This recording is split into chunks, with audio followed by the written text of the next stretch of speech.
अस्सलाम वालेकुम।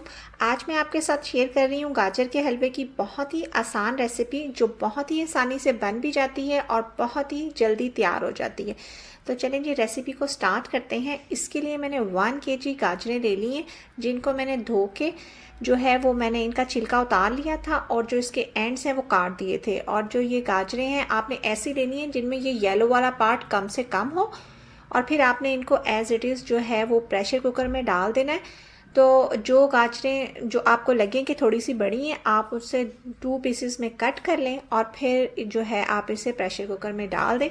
बस सिर्फ आपको ख्याल ये रखना है कि आपने गाजरें वो जो बहुत मोटे वाली होती हैं वो नहीं लेनी, क्योंकि वो शायद आपको जो है उसके ज़्यादा पीसेस करने पड़ेंगे और आपको जो है ना जो येलो वाला पार्ट है ना वो ऐसी गाजरें लेनी है जिनमें वो कम से कम हो। बस गाजरें प्रेशर कुकर में डालने के बाद आपने इसमें डाल देना है 1 टेबलस्पून देसी घी और इसके साथ ही आपने इसमें डाल देना है हाफ़ कप शुगर।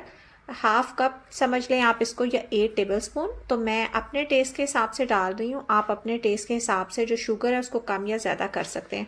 बस ये सिर्फ घी और शुगर डालने के बाद आपने प्रेशर कुकर को रख देना है चूल्हे पे और इसकी जो है विसल वो लगा देनी है।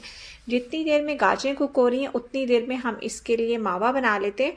उसके लिए मैंने 1 कप जो है वो लिया है पाउडर मिल्क, साथ मैंने 1 टेबलस्पून इसमें देसी घी डाल दिया है और आपने इन दोनों चीज़ों को जो है वो अच्छे से मिक्स कर लेना है। जब ये ड्राई मिल्क पाउडर और जो घी आपस में मिक्स हो जाए तो आपने इसमें इतना दूध डालना है कि ये एक थिक सा जो है वो पेस्ट बन जाए।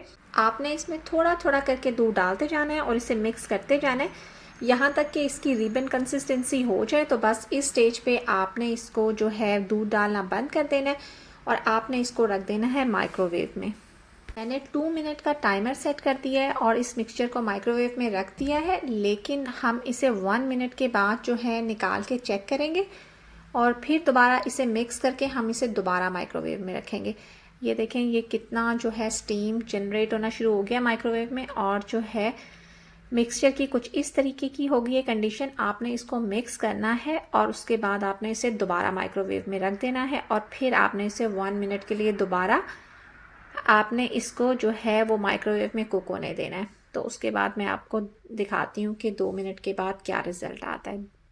ये 2 मिनट हो गए हुए हैं लेकिन ये अभी इसको मज़ीद ज़रूरत है पकने के लिए। तो बस मिक्स करके मैं दोबारा माइक्रोवेव बंद कर दूँगी और फिर मैंने इसे 30 मिनट मज़ीद लगाए थे और अब जो हमें रिक्वायर इसकी जो है चाहिए कंसिस्टेंसी ये हो गई है। बस इस स्टेज पे आपने इसको निकाल लेना है।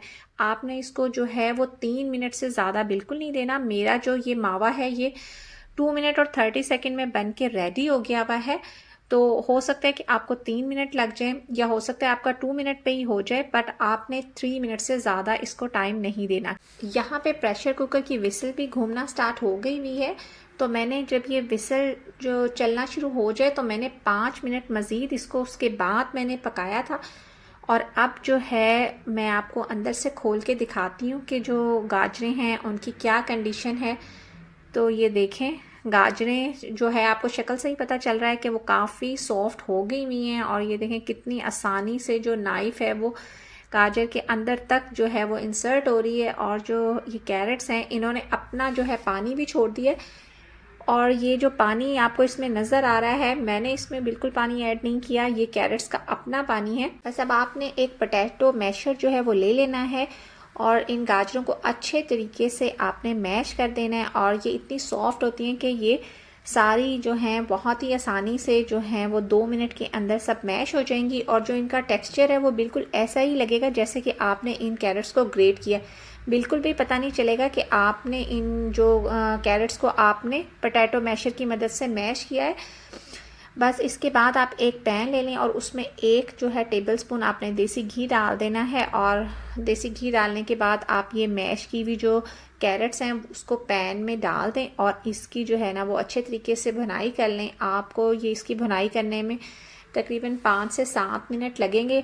जब आपको लगे कि कैरेट्स अच्छी तरह से भुन चुकी हैं और इसमें पानी बिल्कुल भी जो है वो बाकी नहीं रहा, पानी भी गाजरों का अच्छे तरीके से ड्राई हो गया है और जो है गाजरों की अच्छे तरीके से भुनाई हो गई है, तो बस उसके बाद जो है ना आपने इसमें कुछ ड्राई फ्रूट ऐड कर देने हैं।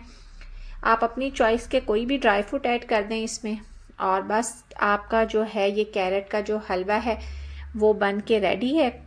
ड्राई फ्रूट को मिक्स करने के बाद मैं इसमें ऐड कर दूंगी मावा जो हमने थोड़ी देर पहले बना के रखा था। और ये देखें ये थोड़ी देर में ही ये मावा कितना थिक हो गया है और इसकी जो कंसिस्टेंसी है वो बिल्कुल जैसा बाज़ार का मावा होता है बिल्कुल उस तरीके की होती है। बस ये मावा ऐड करने के बाद मैं जो हूँ ये फ्लेम इसका कर दूंगी ऑफ और कुछ मावा मैं इसमें ऐड कर दूंगी और कुछ जो है वो मैं गार्निशिंग के लिए बचा लूँगी।